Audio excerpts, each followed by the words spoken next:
They say that in the West, the land gives back everything you plant, but you don't always reap what you sow. Sometimes it sprouts vengeance, especially when you sow betrayal with blood-stained hands. If you believe no bullet is fired by chance, like this video, subscribe to the channel and let us know in the comments which town or ranch you're watching from. Now grab your hat, because the dust is about to rise. The sun rose red, slicing the sky like a machete's blade. The dry cornfields whispered with the wind, as if they already knew what was coming. The town of Clayridge woke slowly, but Jesse James's iron was already hot. He rode alone, silent, eyes steady. His horse, Dust, trotted down the dirt road as if answering an ancient call. On Jesse's back, his rifle rested like a promise. At his hip, the right holster empty. He only drew when he was sure. He arrived. Without fanfare, no one dared meet his gaze. The name Jesse James traveled faster than the man himself, and that day he came for answers. The old McAllister Ranch was his destination. It had been a while since he'd set foot there, since the last heist he'd pulled with Clay McAllister, former partner, brother-in-arms, a man of his word. Or so Jesse thought. But now, Clay was far too alive for the letters that had been arriving, anonymous messages, sealed with black wax. They said someone from the old gang had traded honor for coin. Someone had sold Jesse out to the sheriff of Santa, Maria. Someone from his own table. The trail led to Clay, and at the ranch, everything seemed too peaceful for a man in debt. Well-fed horses, a full barn, and in the middle of the field, Clay himself, hat low, white shirt, hands dirty with earth, as if there wasn't gunpowder in his soul. Jesse dismounted, silence. Even the crows in the cornfield stopped cawing. "Nice harvest," Jesse said, his voice rough as the road he'd traveled. Clay raised his eyes slowly. There was fear in them, but also something worse. Guilt. "Jesse, I thought you died in Arizona, and I thought you died honest, Clay." No one smiled, no one moved, but among the cornstalks, fate was already sharpening its scythe, and so the land of betrayal began to bear fruit. Clay hesitated. He looked at the ground as if the words were buried beneath the dust. But Jesse wasn't waiting for a confession. He wanted truth, and in that corner of the world, truth often came with the taste of gunpowder. "I didn't send any letter," Clay muttered. "But you took gold for me." Jesse spat on the ground. "And that speaks louder than any letter." The wind blew dry between them. In the distance, the creak of the well's rope sounded like a prelude. Clay took a step, but Jesse moved faster. His hand hovered near the holster. "Who else knows?" Clay swallowed hard. Maybe someone from the inside. The new gang. New. Jesse raised an eyebrow. "You put together another crew." Clay nodded slowly. "Things got too quiet, Jesse. The gold from the last job vanished, and so did you. I figured it was time to plant again." The words came soft, cynical, but Jesse saw it. The nervous twitch, the cold sweat, and in the barn behind, two silhouettes lurking through the cracks. It was an ambush, no doubt about it, but Jesse wasn't the same man anymore. He'd learned to smell betrayal from miles away, and now his instincts told him this land was poisoned. Jesse stepped back, slowly, his eyes locked on Clay's, but inside, his mind was racing. If Clay had a new gang, then Jesse had a new target. And if the missing gold had been used to buy silence, what else had been bought? His name, maybe, his head. The mission was clear now. Find out who was pulling the strings and cut their fingers before they could pull the trigger again. "This here," Jesse said, his gaze hardening, "ain't the end. It's just the planting. The harvest comes later, and I'll reap 'em one by one." He turned his back, mounted Dust, and rode off without looking back. Clay stood still, but his eyes said it all. A storm was coming, and it was coming with sharp spurs. On the horizon, clouds were starting to gather, and the name Jesse James would once again shroud the West in dread. By late afternoon, Jesse reached the town of Dust Hollow, a small place, but the eyes there saw more than they should. In the saloon, the piano fell silent as he passed. Glasses froze in the air. Words died. In the throats of drunks and toughs, everyone knew. Where Jesse went, peace fled. He sat in a corner, back to the wall, ordered the bartender to bring whiskey and truths.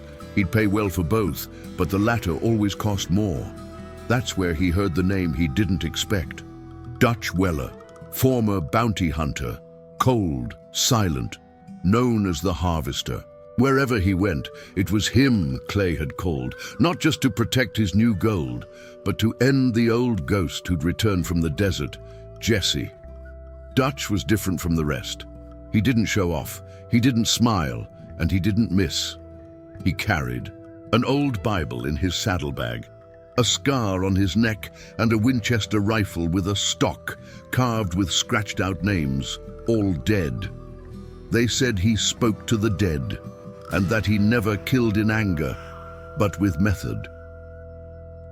The bartender told more. Dutch was 2 days away with a dozen men paid by Clay. They were headed to Black Ridge, where Jesse had hidden his gold before vanishing in Arizona.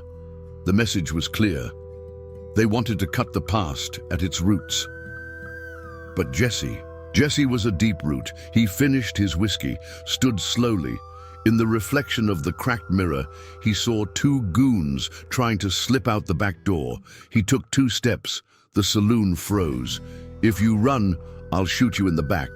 If you stay, you might hear something that saves you. They stopped. Jesse walked toward them. As if time obeyed his steps, he looked into the eyes of one, then the other. Tell this Dutch that those who reap what they didn't sow end up buried in the wrong field. He left the saloon in silence. Behind him, only the creak of the floorboards and the scent of danger drawing near. The hunt had a name, and Jesse James was both prey and predator. Black Ridge loomed on the horizon like a scar in the desert. Dry mountains, jagged rocks, silence broken only by the whistle of the cutting wind. It was there that Jesse had buried his gold and part of himself. He arrived under the cover of night, dismounted slowly, left dust tied among the shadows, and climbed the slope. Alone, up top, among the rock formations, there was a flat plateau. There, beneath an old charred stump, the chest still slept under the earth, but Jesse hadn't come for it. He knew the rats were close, and they were. First, he heard the jingle of spurs, then the click of bolts being cocked, lantern lights appearing all around. Surrounded, 12 men, all with the hungry eyes of wolves. At their front, a lone figure, Dutch Weller, dressed in black from head to toe, grey hair tucked under a tight hat. On his chest, an iron cross gleamed in the moonlight. "Thought you'd be harder to find, Jesse," he said, his voice low as an open grave. Jesse didn't answer. He just looked, like he was measuring time, like he was waiting for thunder after lightning. "Clay sends his regards," Dutch said with a half-smile, "and asked me to harvest what you left behind. Tell him," Jesse removed his hat slowly, "you don't reap without cutting your hands." Time stopped. The wind ceased. The crows overhead fell silent.